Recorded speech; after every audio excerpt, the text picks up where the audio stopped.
Assalamualaikum warahmatullahi wabarakatuh. Alhamdulillahi rabbil alamin.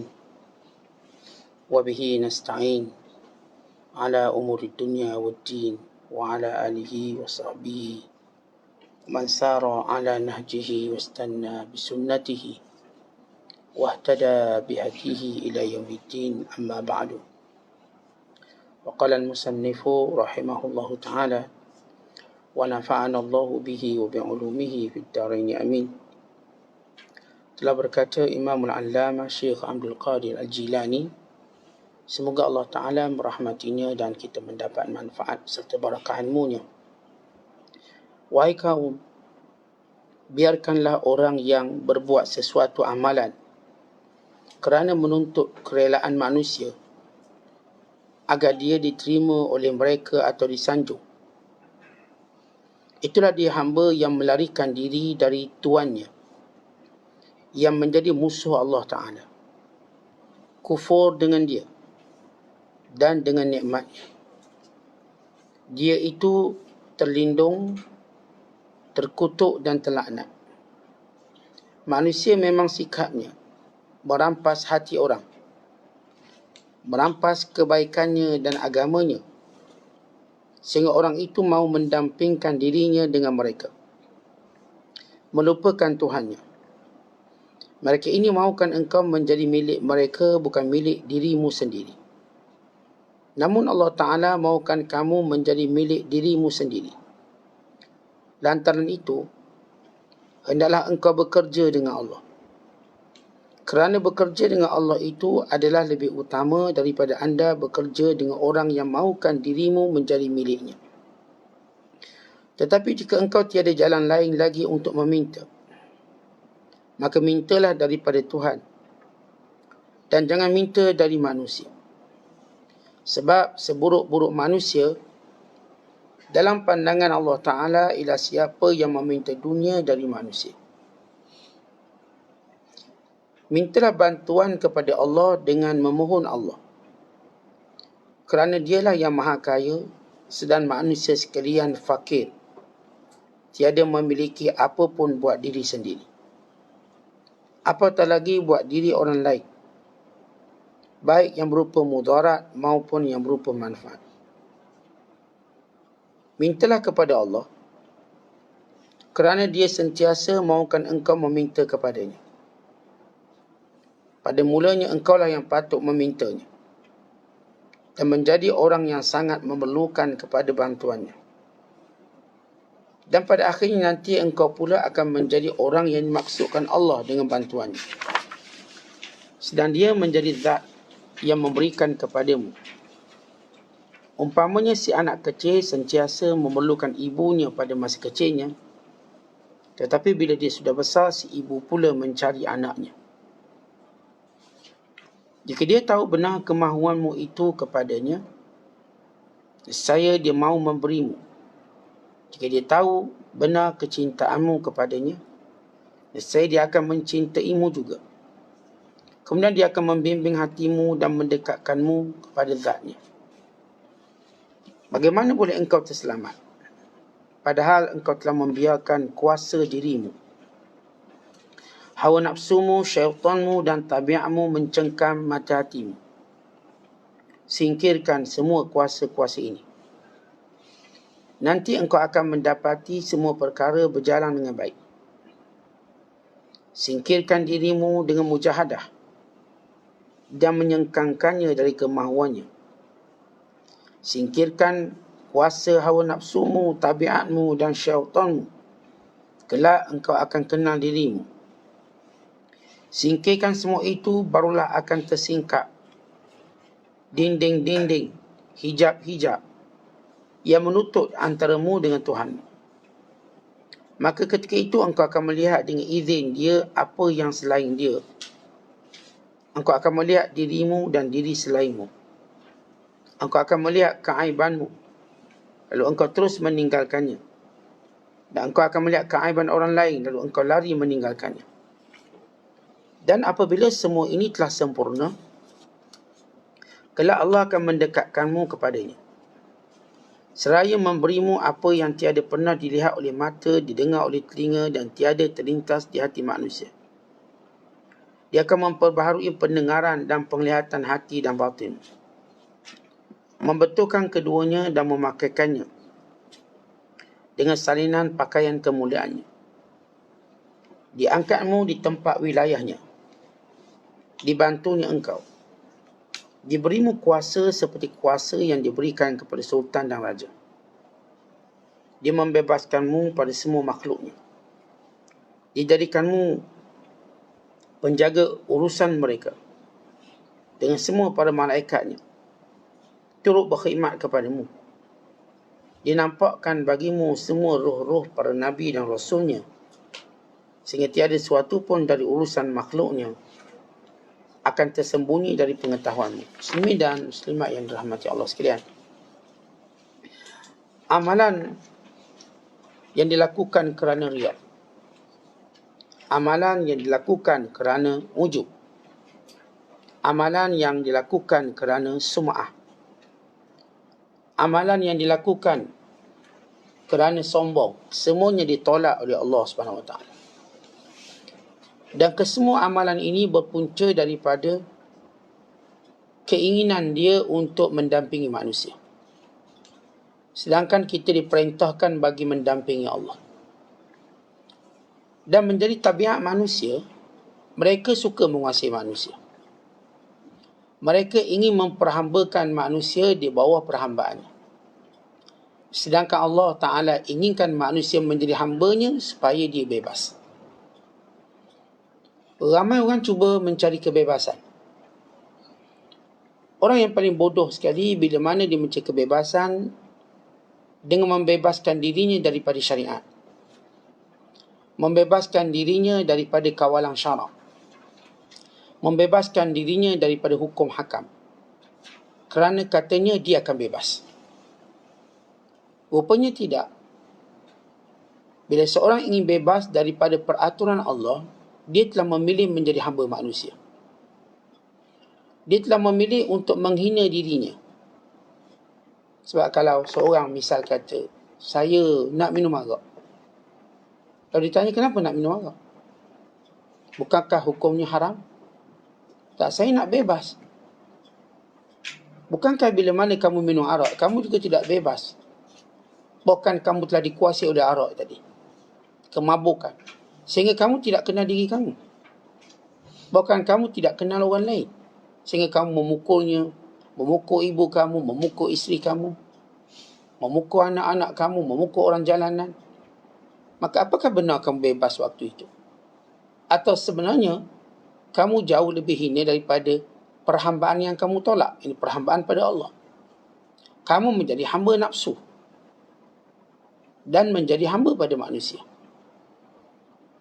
Orang yang nak berjudi, dikatakan kenapa nak berjudi?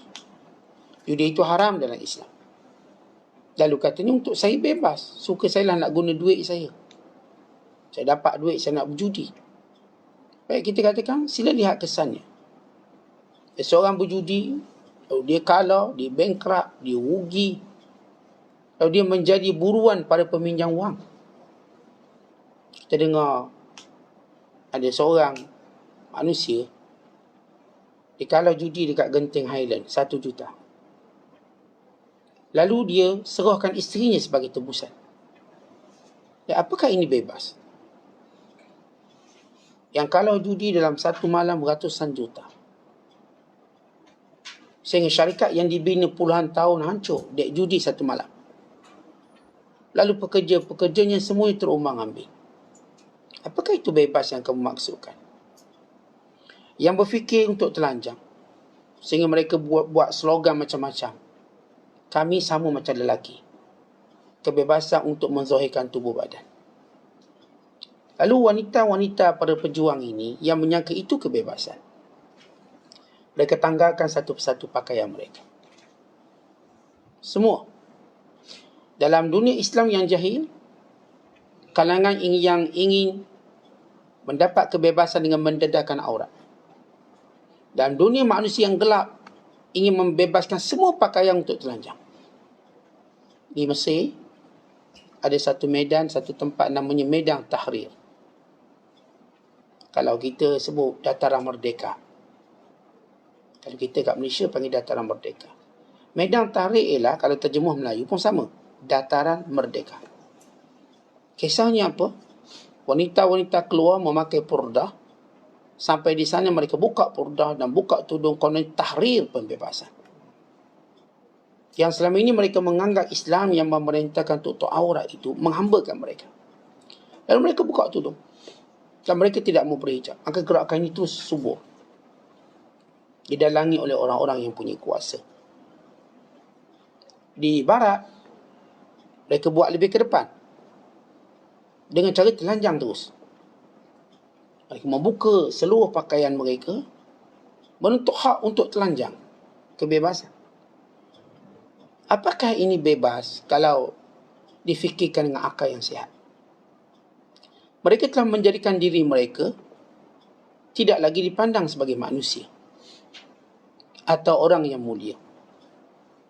Bagaimana persepsi anak-anak mereka terhadap mereka? Ibu bapa mereka terhadap mereka? Ketika mana akal waras seluruh dunia tidak membenarkan orang telanjang. Akal waras seluruh dunia. Ini belum cerita agama. Agama mengindahkan lagi dengan mengajar kita tutup aurat. Kalau jangan telanjang, tutup aurat kepada maqam yang paling tinggi. Kerana siapa yang menghambakan diri pada Allah, dia bebas daripada manusia. Siapa yang cuba bebaskan dirinya daripada perhambaan pada Allah, maka dia tak akan bebas di sisi manusia. Dia sebenarnya menjadi hamba yang lebih teruk lagi. Hamba manusia, hamba nafsu dan sebagainya. Baik, itu sepintas selalu bila kita menyebut tentang hubungan dengan manusia. Baik, ada kalangan kita pula ahli ibadat juga mempunyai masalah yang sama dari sudut kesan dia, yang melakukan kesemua ketaatan kepada Allah untuk manusia. Dia nak pujian manusia, sanjungan manusia. Baik, kalaupun manusia suka apa yang dia buat, bukan dengan sukarela memujinya, apakah dia memperoleh apa-apa daripada apa yang dia buat? Dia telah menjadikan ibadat yang sepatut miliknya menjadi milik manusia yang akan jadi hancur, yang tidak ada nilai. Allah Ta'ala berfirman dalam hadis kursi, Ana aghna syuraka anis syirki man amila amalan asyraka fihi ma'i ghairi taraktuhu wa syirkahu. Aku tidak perlukan sekutu dan segala perbuatan. Dan sesiapa yang melakukan satu amalan yang baik dan dalam masa yang sama dia mensyirikkan aku selain aku, maka aku tidak peduli amalannya. Taraktuhu wa syirkahu. Yang dia buat, maka pergilah pada apa yang dia cari pujian. Baik, bila kita sebut antara 4 perkara yang membatalkan amalan kita: riya, ujub, sum'ah, takabur. Ini berlangsung daripada sebab rosaknya hati, rosaknya sistem dalam diri kita. Keempat perkara ini melibatkan manusia. Apa itu riya? Riya ialah menunjukkan amalan kita kepada manusia supaya orang puji kita. Kalau kita pun buat banyak-banyak dan sebagainya. Manakala sum'ah, buat satu amalan biar didengari oleh orang lain. Biar orang war-warkan bahawa atau diperdengarkan kita memang orang bagus. Manakala ujub, kita takjub pada diri kita, kagum, saya ni bagus juga saya. Tanpa melihat kurniaan Allah pada dia, limpah Allah pada dia. Dia nampak dirinya yang bagus. Lalu dia gembira dengan dirinya. Dan yang keempat, takabur. Dia mula mengangkat ibadahnya melebihi ibadah orang lain dan menghina orang lain. Disebut dalam hadis, ka'annahum taqalluha. Mereka menganggap ibadat yang lain itu sikit, kami buat lagi banyak. Lalu mereka pergi untuk menghinanya. Alah, kamu setakat semayang, janganlah saya semayang lagi banyak. Kamu setakat sedekah banyak, saya sedekah lagi banyak. Maka ini mazahir 4 perkara yang meruntuhkan nilai ibadat kita pada Allah. Kerana itu tuan-tuan sekalian, kesemua penyakit ini sebab manusia ingin sangat pada manusia.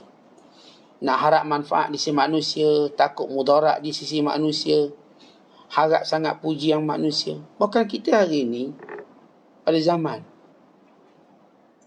yang kalau dulu tuan-tuan, kalau kita buat sesuatu, kita tak nampak langsung pujian orang pada kita. Tak nampak secara langsung.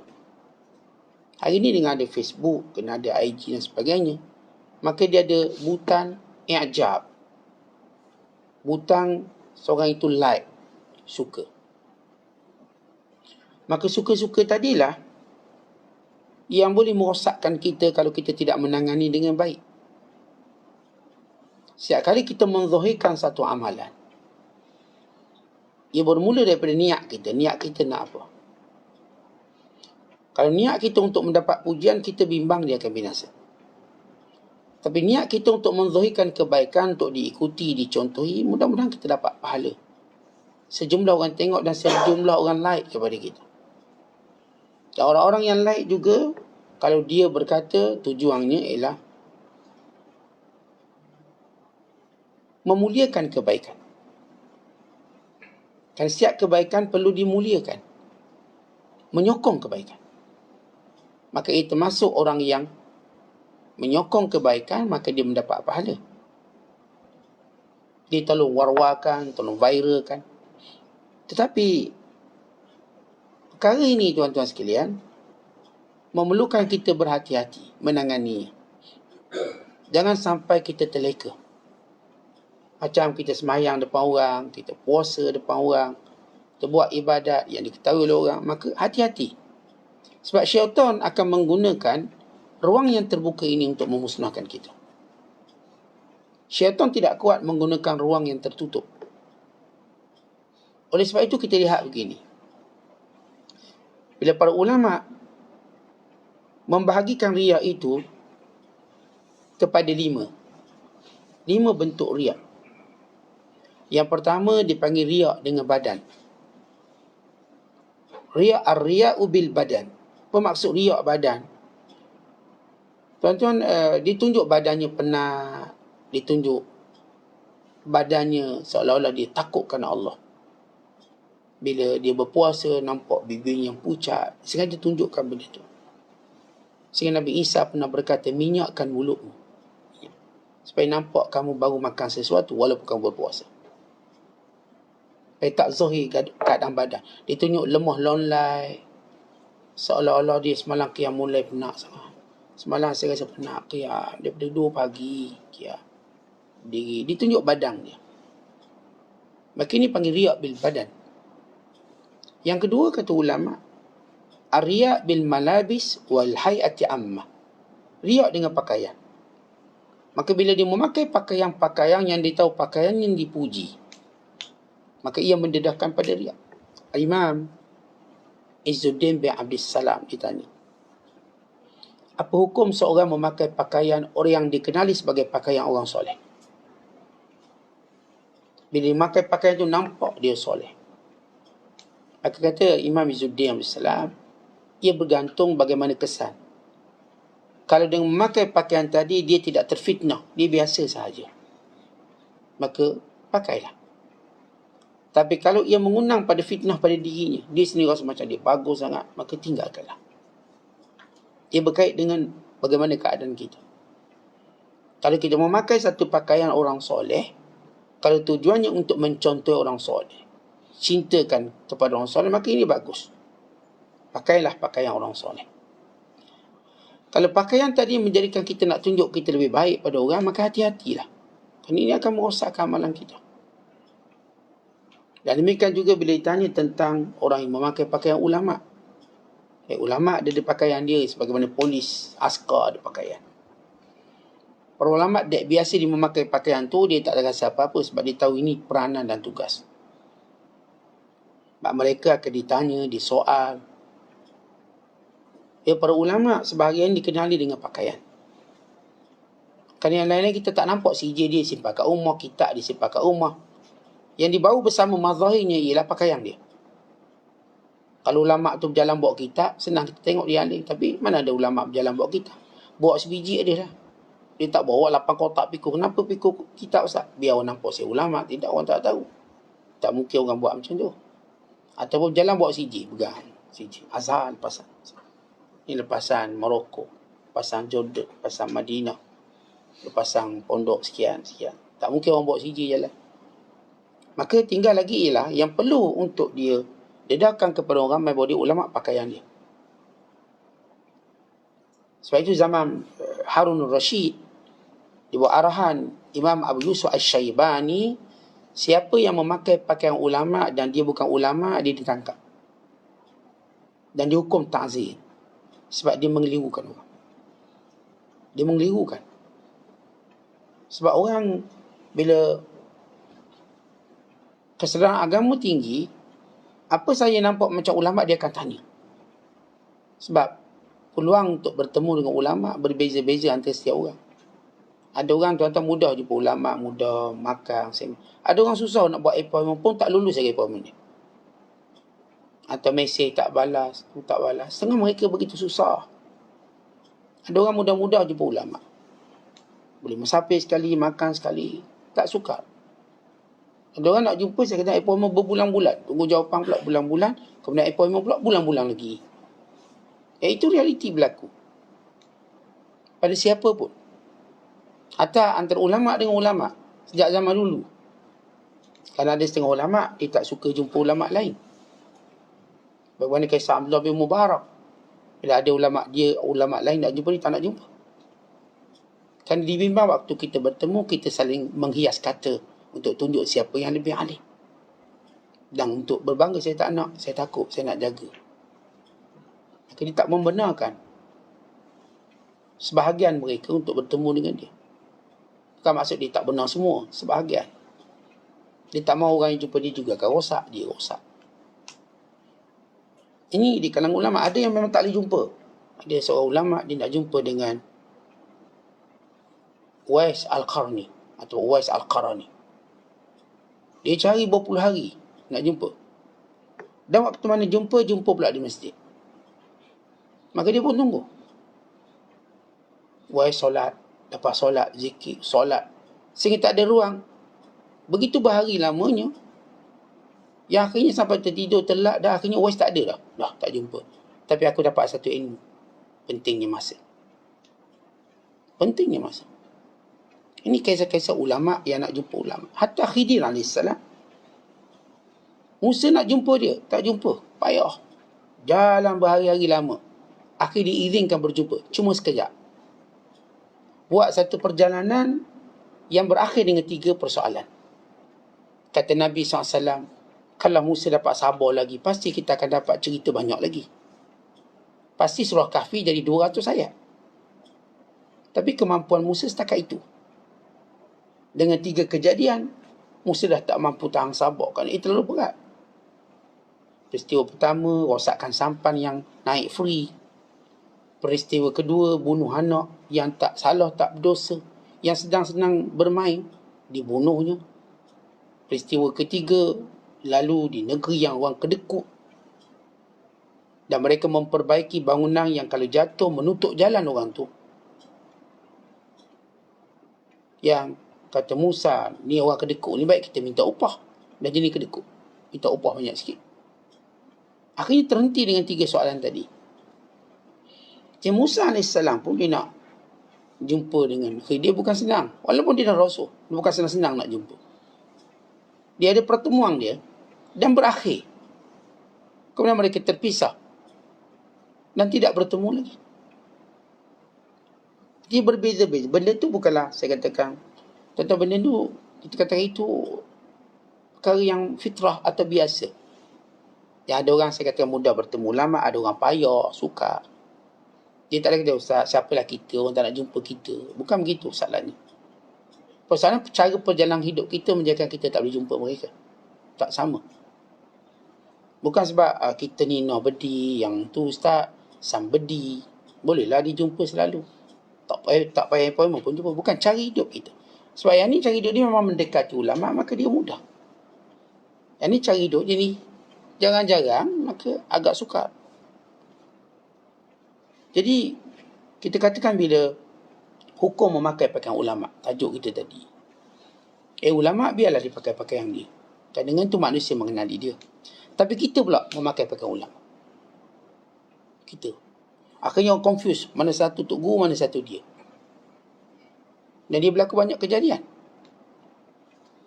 Saya pun pernah terjadi pada saya. Bila saya nak jumpa dengan Tuan Guru Pondok Kerandang, Baba Najmuddin. Satu waktu saya kecil dulu. Nak jumpa. Kita dah digambarkan, Tuan Guru ni pakaian ni mesti begitu, begini. Watak. Kita dah framekan dalam otak kita. Akhirnya masuk seorang tua. Lalu kita menyangka dia Tok Guru dengan pakaian dia, dengan keadaan dia berjalan. Kita pun salam, kita pun cium tangan dan sebagainya. Lepas tu bukan Tok Guru. Tu driver Tok Guru. Tok Guru belakang. Tok Guru belakang. Sebab dia pakai pakaian lebih hebat pada Tok Guru dia. Ya, Tok Guru dia pakai serban satu. Dia 3 serban. Nampak macam hebat sikit. Baik, kalau kita orang awam memakai pakaian ulama', apakah boleh? Dia bergantung pada benda yang saya sebut tadi. Kalau kita tak rasa wujud riak, tak mesti pakai. Sebab kita nak mencontohi pakai orang baik-baik.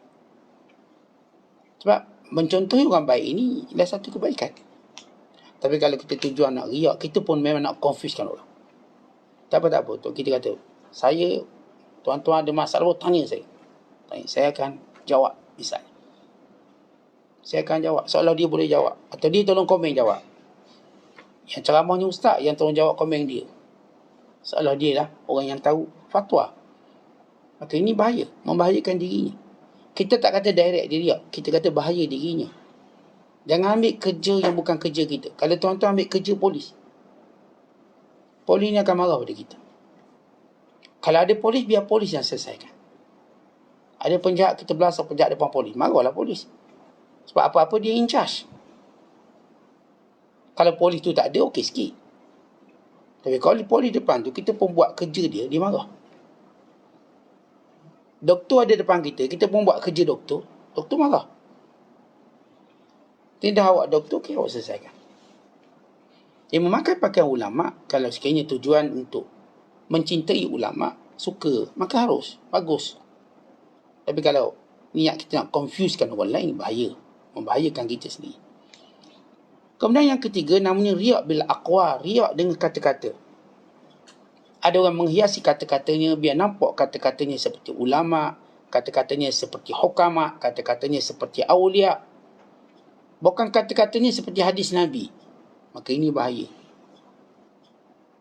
Tentu tidak ada kata-kata yang lebih indah daripada firman Allah dan sabda Rasulullah. Itu yang kita kena tahu dulu. Sebelum kita nak kata, kita nak letakkan nilai kata-kata kita. Kata-kata kita ni tuan-tuan, dia bernilai sebab kita sandar pada Quran dan hadis. Kalau tidak, kata-kata kita ni macam sampah terbuang. Kita tak pandai sangat berkata-kata. Walaupun nampak macam pujangga. Tapi nilai keberkatan, nilai kebenaran, nilai kebaikan, ia mutlak ada kepada Al-Quran dan hadis Nabi SAW. Sebab itu kita cenderung untuk memperbanyakkan baca Quran dan hadis. Sebelum kita menyebut kata-kata kita, kata-kata kita yang tercorok sekali. Tapi ada manusia, dia cuba framekan kata-katanya seperti hadis Nabi. Ya, saya tak nafikan ada orang yang mempunyai kata-kata yang baik. Tapi mereka ni, kalau saya selalu sebut tentang kata-kata ulama', mereka ini adunan daripada kefahaman Quran dan hadis. Mereka ni adalah satu adunan. Tapi kalau kita orang awam, waktu kita berkata-kata, adunannya apa? Apakah pengalaman? Yang mungkin silap. Apakah copy-paste kata-kata orang? Maka kita tidak amanah. Kita buat kata-kata yang baik, supaya orang sangka itu kata-kata kita. Walau itu copy-paste daripada kata-kata ulama' lain. Maka kita tidak amanah dengan ilmu. Di antara tanda amanah ilmu, dia akan berkata, Fulan bin Fulan berkata Imam Al-Ghazali, berkata Imam Syaukani, berkata Imam Al-Juwaini, berkata Imam sekian-sekian. Itu ditanda dia amanah. Ada orang dia tak sebut kata-kata siapa, untuk orang kata, orang menganggap itu kata-kata dia. Maka ini kalau dia tahu dan dia tidak menegurnya, dia bersubhat. Kalau dia tidak tahu, dia tak salah. Dia tak salah apa-apa. Orang yang menganggap itu salah. Apapun tuan-tuan, boleh berlaku riak dengan perkataan. Sebab itu Umar bin Abdul Aziz waktu dia tulis surat, lalu dia rasa macam kagum dengan surat ditulis, dia koyak surat dia. Dia tak nak. Sebab itu sudah ada kekagumannya. Dia mengoyaknya. Kalau dia melihat sesuatu itu pada manfaat.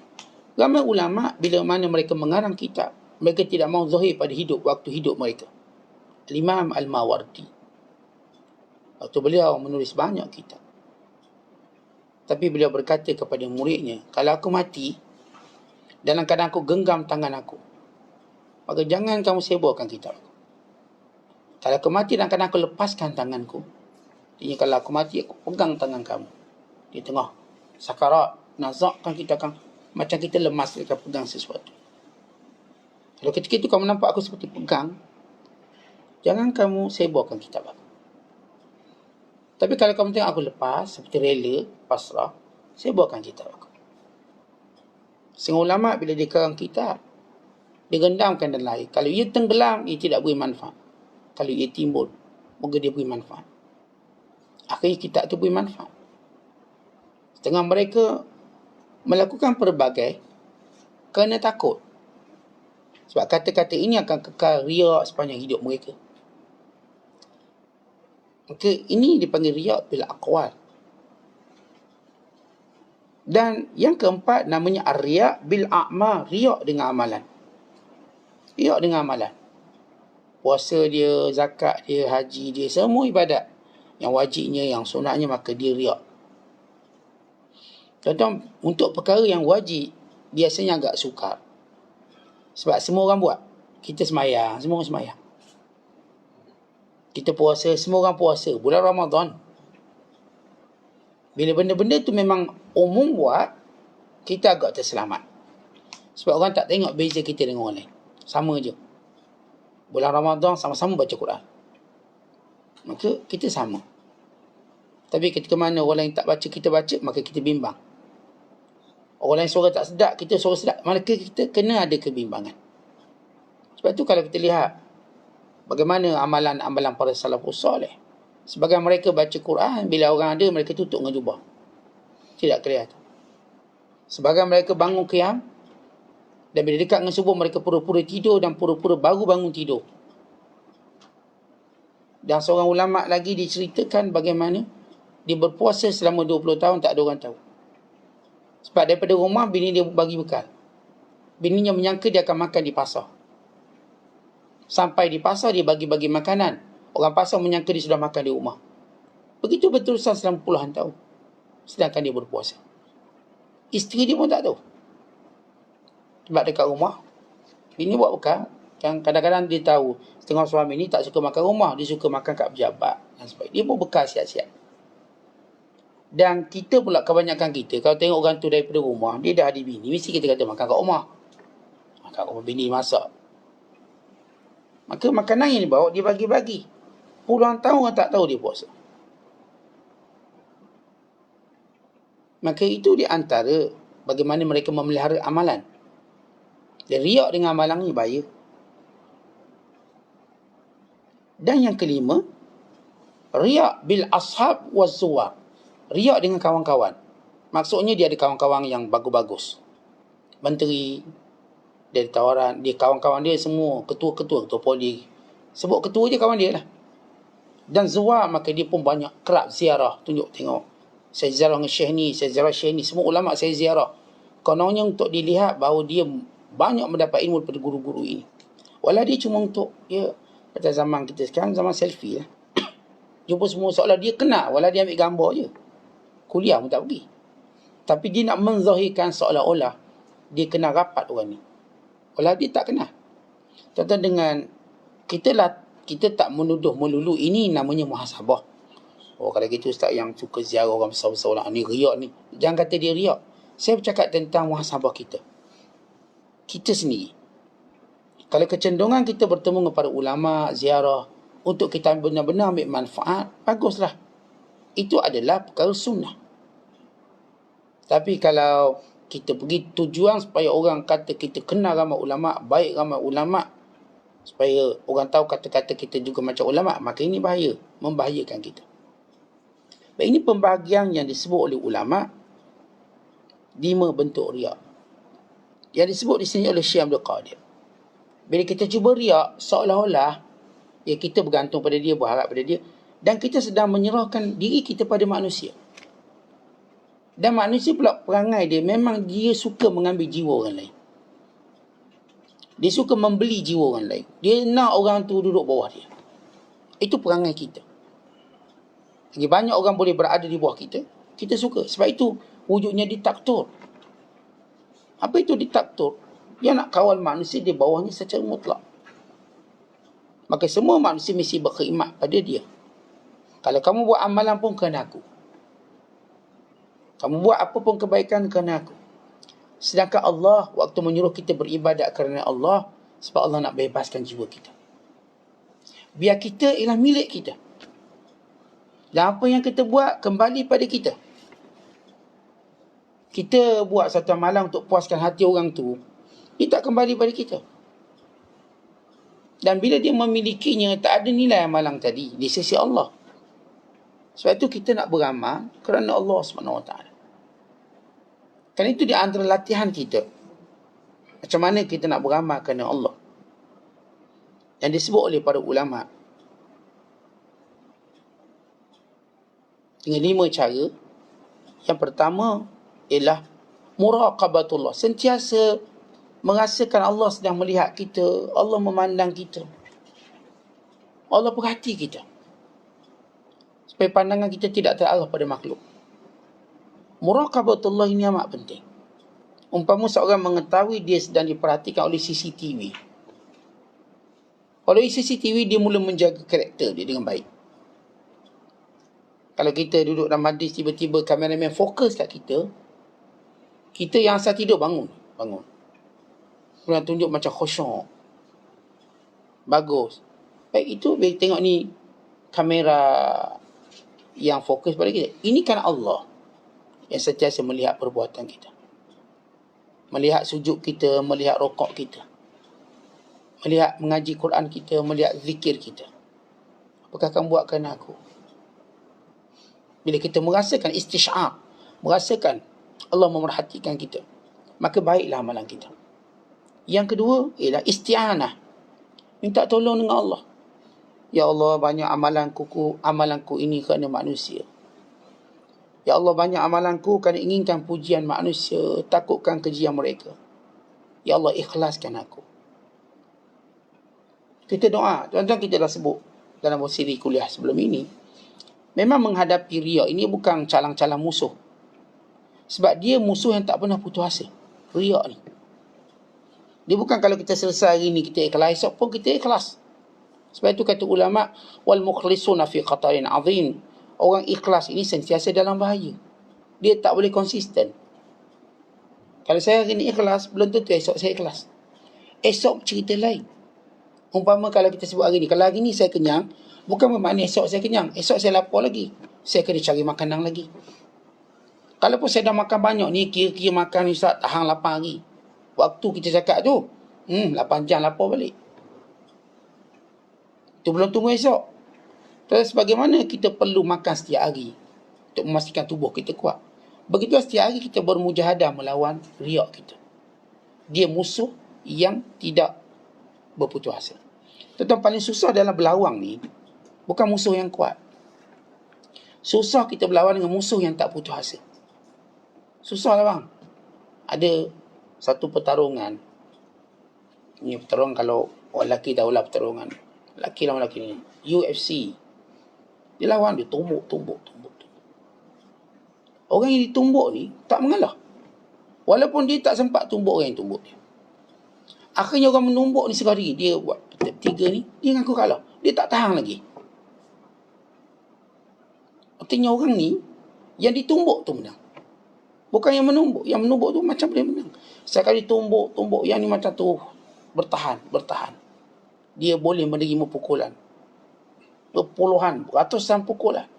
Sampai yang tumbuk ni rasa macam kesian, rasa macam dah tak larat nak lawan. Dia menyerah kalah. Dan begitulah riak kita ni. Dia ni musuh yang tak kenal putus asa. Dia tak kuat, tapi dia tak putus asa. Setiap hari dia datang kat kita. Tengok, kamu dah hebat. Lihat kata-katamu bagaikan mutiara. Lihatlah cara kamu berjalan bagaikan wali. Kutub, Ghaus, Nujaba, Nuqaba. Dia datang. Sebab tu kita tolaknya sebagaimana kita tolak lapar kita. Setiap kali kita lapar, kita makan. Lapar makan. Bukan setiap hari ngunyah-ngunyah. Ni ngunyah ni kisah sarapan. Bukan, belum sarapan. Sarapan kejap lagi. Ni mukaddimah sarapan. Mukaddimah. Ni dah macam makan tengah hari. Belum, tengah hari pukul lepas Zuhur. Ni pukul 12. Ini makan sebelum makan tengah hari. Bukan lagi makan tengah hari. Lepas tu baru makan tengah hari. Keperluan badan kita. Tentang keperluan untuk kita lawan riak macam tu. Sudah solat Zuhur, nak solat Asar, lawan lagi. Solat Maghrib, lawan lagi. Nak solat Ba'diyah, lawan lagi. Ya Allah, ikhlaskan amal. Sebab tu kita dalam niat ulama kita ajar lillahi ta'ala. Lillahi ta'ala. Usalli fardal maghribi 3 raka'ati ma'muman lillahi ta'ala. Mari syak pula 4 raka'ati lillahi ta'ala. Dia ayat lillahi ta'ala tu ada setiap pada niat, pada lafaz niat. Kenapa? Nak ingatkan kita. Kerana Allah ni. Niat tu kerana Allah. Sebut usalli sunnatan qabliyatan raka'ataini lillahi ta'ala. Nawaitu sawma ghadin an ada'i fardhi Ramadan hazihi sanah lillahi ta'ala. Yang tuan-tuan duk sebut saya lillahi apa benda? Maknanya mujahadah kita nak lawan riak. Kita sentiasa ingat kerana Allah ni, kerana Allah. Ni aku ngaji ni kerana Allah bagi ni. Ni aku kuliah ni kerana Allah. Ni aku dengar kuliah ni kerana Allah. Ni aku buat ni kerana Allah. Aku catat. Aku viralkan kerana Allah. Tuan-tuan, benda lillahi ta'ala kena sentiasa ada. Kerana itu adalah satu cara kita. Ini namanya istighafah. Minta isti'anah. Tolong dengan Allah. Yang ketiga, kata ulama, lihat kesan buruk bila kita riak di hari akhirat kelak. Tuhan tak terima amalan kita. Kita jadi muflis, kita jadi bankrupt. Sedangkan kita mengharap pahala. Tapi semua, kata Allah kepada orang yang riak, pergi cari orang yang kamu riak, minta pahala di sisi dia. Allah, mana ada orang pahala melainkan yang ada di sisi Allah. Dan yang keempat, kata ulama, lihatlah kesan riak di dunia. Tuan-tuan, orang ni kalau buat benda kerana orang, Allah akan bongkarkan. Ternyata bila orang dah tak puji, dia dah tak nak buat dah. Ternyata bila orang kecil, dia pun dah berhenti dah. Allah tunjuk. Kita dengan manusia, zahirnya boleh berahsia. Zahir. Tapi realiti rahsia itu akan bocor. Kalau tuan-tuan buat baik, tuan-tuan berahsia, bocor. Tuan-tuan buat jahat, tuan-tuan buat rahsia, bocor. Semua bocor. Sebab tidak ada perkara di dunia ini rahsia mutlak. Melainkan dia akan terhenti pada waktu terbongkar. Yang buat baik macam kita cerita 20 tahun puasa, tak ada orang tahu. Akhirnya bocor. Bocor juga. Yang baca Quran tutup dengan jubah akhir, bocor juga. Orang yang buat baik boleh bocor, yang buat jahat lagi bocor. Kalau orang tu buat kerana orang, kelak nampak, dinampakkan. Oh, rupa-rupa selamanya dibuat kerana orang. Bila orang dah tak sanjung dia, tak puji dia, dia macam orang yang tak pernah kenal agama. Maka baru kita nampak. Kerana itu Allah Ta'ala menyebut. Bila Allah Ta'ala menyatakan, وَلَقَدْ فَتَنَّا الَّذِينَ مِنْ قَبْلِهِمْ فَلَيَعْلَمَنَّ الَّذِينَ صَدَقُوا وَلَيَعْلَمَنَّ الْكَذِبِينَ. Kami tahu uji orang terdahulu, apakah mereka buat kerana Allah atau tidak. Lalu akan dizahir pada pandangan manusia, kata Allah, siapa betul, siapa yang berbohong. Sebab itu orang munafik, sembunyi lama dah munafik, lama-lama tahu perangai mereka sebenar. Kenapa mereka tak ke masjid, kenapa mereka tidak mendampingi Rasulullah, dah tahu dah. Sebelum ni beri alasan tu, alasan ni, alasan tu, alasan ni. Bila sampai waktu perang, beri alasan ni pula. Akhirnya zahir, dan Allah Ta'ala jadikan pendedang itu kekal sampai hari kiamat, tercatat dalam Quran. Bayangkan, dia punya keaiban tercatat dalam Quran, dibaca setiap hari. Itu bahaya. Dan bila kita buat bukan kerana Allah, zahir juga nanti. Akan zahir. Dan akhir sekali, yang kelima, bagaimana menangani riak? Ikhfa'ul ibadat. Tuan-tuan, ada ibadat cuba sembunyikan. Ibadat ni ada dua sifat. Satu, ibadat yang memang sunat kita buat terang-terangan, seperti solat berjemaah, azan, iqamah, solat jenazah, iring jenazah. Ini memang kita buat ramai-ramai, maka ini memang sunat dizahirkan. Ini syiar. Tak boleh kita solat seorang-seorang atas alasan saya tak nak pergi masjid, Ustaz, takut riak. Itu bukan takut riak. Itu sebenarnya orang yang memang dikatakan jahil terhadap agama. Kita ada lagi ibadat yang kita boleh sembunyi, kita boleh terangkan. Ibadat-ibadat tadi kita boleh sembunyikan, tapi kita juga boleh nyatakan. Dia bergantung pada niat. Antaranya solat sunat. Solat sunat tuan-tuan boleh buat kat rumah. Itu lebih afdal. Hatta Imam Ibn Qudamah mengatakan solat sunat itu lebih afdal daripada solat di Masjidil Haram, di Masjid Nabawi. Buktinya apa? Nabi SAW sendiri waktu baginda nak solat sunat, Nabi solat di rumah dia. Nabi tak solat di masjid, di rumah, untuk menunjukkan kelebihan rumah. Tapi kalau solat fardu, Nabi akan ke masjid. Nabi SAW bila solat witir, Nabi solat kat rumah. Tapi bila solat fardu, Nabi solat kat masjid. Ya, sebagian ulama mengatakan solat sunat itu lebih afdal di rumah, secara mutlak. Ada benda-benda saya katakan kita boleh buat di rumah, mengaji Quran. Ya, kita boleh buat di rumah. Ada benda-benda kita tak boleh buat kat rumah, kena buat kat masjid. Menuntut ilmu tak boleh kat rumah, tak jadi. Kadang-kadang kalau kita online kat rumah, bagus tak? Bagus, tapi dia macam tak sempurna. Baru nak online, suami suruh buat air. Air kopi satu. Anak-anak pula, mama lapar ni lapar. Tu yang dengar kuliah sambil goreng nasi goreng. Suara senduk kuat pada suara ustaz. Berdegang. Tapi macam nak dengar. Artinya, kuliah online kat rumah, bagus. Tapi kadang setengah orang, saya tak kata setengah orang, dia terganggu dengan tugas-tugasan dia. Siapa dia nak pergi kerja pula pagi ni, sambil dengar kuliah, sambil tukar baju. Ya. Tu tertinggal pula tali leher. Kuliah. Pasang kat kereta. Dia macam-macam gaya orang online ni. Macam-macam. Ya, tapi lebih baik ada daripada tiada. Namun, benda macam ni kita nak berada di khalayak ramai. Sebab cara tu lebih sempurna. Tapi ada benda ibadat yang saya katakan kita boleh sembunyilah. Ikhfa'un ibadah yang disebut dalam hadis. Sehingga dia sedekah tangan kanan, tangan kiri tak tahu. Ini antara orang mendapat naungan Allah pada hari kiamat kelak. Orang tak tahu. Kemudian kata Syekh, bila kamu minta bantuan, minta dengan Allah. Tuan-tuan nak tahu orang tu dia riak atau tak riak, dia ada hubungan manusia kuat atau tidak, sejauh mana dia suka minta dengan orang berbanding minta dengan Allah. Orang yang minta dengan Allah, orang ni orang yang kuat peribadi dia. Sekecil-kecil perkara sampai sebesar-besarnya diminta dengan Allah.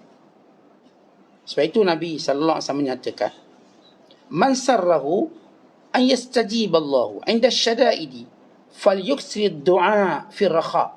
Rawahu Tirmidzi. Siapa nak Allah Ta'ala perkenankan doanya ketika susah, selalulah minta ketika senang. Tetapi waktu senang pun kita minta dengan Allah, sementara waktu susah. Sebab itu Nabi SAW pesan pada Abdullah bin Abbas, wa iza sa'alta fas'alillah. Bila minta dengan Allah dulu. Sebab memang tak boleh ke minta dengan orang. Tak boleh minta dengan orang kalau hati kita dengan dia. Waktu kita minta dengan orang, hati kita dengan Allah, bukan dengan dia. Kalau dia tak bagi, dia tak jadikan kita putus asa, kerana kita tahu Allah akan bagi. Dan cara-cara yang pelbagai. Sebab itu tuan-tuan, bila kita ada urusan dunia, kita diajar gini. Sebelum tuan-tuan minta dengan orang yang menjadi kebiasaan kita, tak. Kita minta dengan Allah dulu, ya Allah, murahkan rezekiku, pemudahkan urusan duniaku. Ya Allah, ni aku nak bidah projek yang kau mudahkan, engkau dah yang memberi rezeki. Lepas tu kita buat proses minta orang sebagai satu proses sunatullah atas dunia ni. Isi borang kat. Tapi kita dah minta dengan Allah ni. Kalau kita dapat, kita ingat, oh aku berkat doa aku dengan Allah. Kalau kita tak dapat, Allah nak beri lebih baik pada aku. Kan beza tu. Dengan orang minta, terus direct manusia, maka dia sangat-sangat harap orang ni bagi, kalau tak bagi mati aku. Putus asa lah dia. Kalau bagi pula, bagus dia ni. Ni saya kena jaga dia, Ustaz. Dia yang bagi saya projek. Duk jaga dia sampai lupa jaga Tuhan. Itu jadi rasuah tak habis-habis. Itu kalau orang suruh buat benda haram pun dia buat. Mak, kau belanja aku karaoke 2 lagu. Arak 4 botol, belanja dia. Sebab mak ni bagi projek. Contohlah. Yang ni yang bagi tu dia. Dia entertain. Kalau dia tak minum mungkin. Kau belanja aku 1 lubang. 1 lubang ni megah. 1 lubang. Beating lagi. Belanja sikit. Nak jaga ni, dia pun belanja. Dia tak judi ni. Dia tak. Tapi dia lorongkan orang berjudi. Dan ini karakter yang berlaku pada manusia. Ada orang, dia memang tak buat jahat. Tapi untuk kerana kiblatnya pada manusia, dia tolong orang buat jahat. Dia tak buat. Kau cari seorang perempuan, seorang 2 perempuan, dia cari, ambil. Dia tak benar. Dia takutkan bini dia. Dia tak takut Allah bini dia. Takut. Jangan sampai bini dia tahu dia main perempuan. Dia tak berani sebab bini dia ni boleh cium lebih tajam pada anjing. Awak ada main orang lain yang tahu. Tapi dia boleh bekal perempuan pada orang yang ambil. Sebab apa? Orang ni yang bagi projek dia. Tentu itu yang berlaku dalam dunia semua. Kita bukan cerita dunia Melayu, dunia Cina, dunia ini. Dunia manusia yang bergantung pada manusia. Kadang-kadang dia tak buat jahat, tapi dia tolong orang buat jahat untuk dia mendapat habuan dia. Sebab itu kita diajar minta dengan Allah. Boleh tak boleh. Tentang sampai peringkat bila mana kita minta dengan Allah.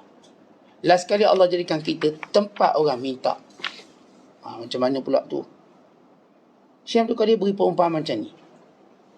Kita masa anak kecil, kita cari mak kita. Pantang mak tak ada, nangis kita. Kita kalau bangun tidur, celak mata, mak panggil mak. Atau panggil ayah. Tak ada, nangis. Nangis. Saya ingat masa saya kecil-kecil dulu, ni kita ni, dia ni beriok. Kalau Terengganu kata beriok, ramai. Petang wajib tidur. Lepas Zohor, okey. Semua tidur. Kalau tidur dapat 10 sen. Masa itulah. Kalau tak tidur dapat rotan. Kena tidur jugalah. Tidur. Lepas Zohor tidur. Pertama kita bangun. Adik saya bunyi, abang. Mak cari. Mak tak ada. Mak pergi kedai. Nangis pun ni. Sebab kita rasa tak selamat. Kita panggil mak kita. Panggil ayah kita. Itu tabiat budak. Bukan tabiat kita semua ni. Budak-budak. Celak mata tak ada mak, nangis dia. Nak dukung, tak dukung, nangis. Bila kita besar, mak kita pula cari kita. Bukan mak kita bergantung. Mak kita yang sayang kita pula. Mak kita telefon, kau tak balik raya? Mak kita. Kau tak dipikir ke nak balik kampung? PKP kan habis. Contoh. Syekh Abdul Qadir beri analogi ni.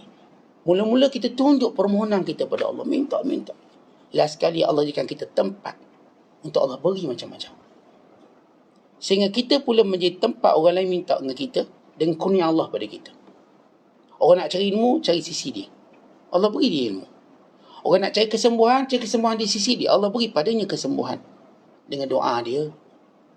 Kadang-kadang dengan nasihat dia, sembuh sakit kita. Kita sakit, contoh, pergi jumpalah ulama ni. Ulama pun nasihat, sembuh sakit. Atau kita dah down ni, business down, jumpa ulama, Allah berikan sebab dia, kita naik balik. Kenapa? Kurnia Allah limpah pada dia. Sehingga dia menjadi asbab kepada orang yang dapat kebaikan. Sehingga dia sebagaimana kata Nabi SAW. Bila kita tengok dia, kita ingat Allah. Sebab tengok dia. Ini disebut dalam hadis. Nabi kata, Man zakkarakumullahu ru'yatuhu. Wa zada fi ilmikum mantiquhu.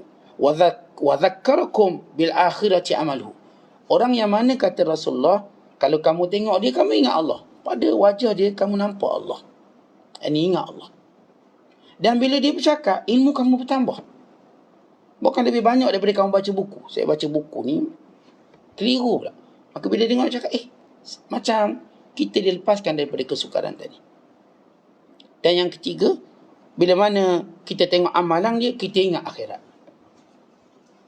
Kita mula cemburu dan inginkan akhirat.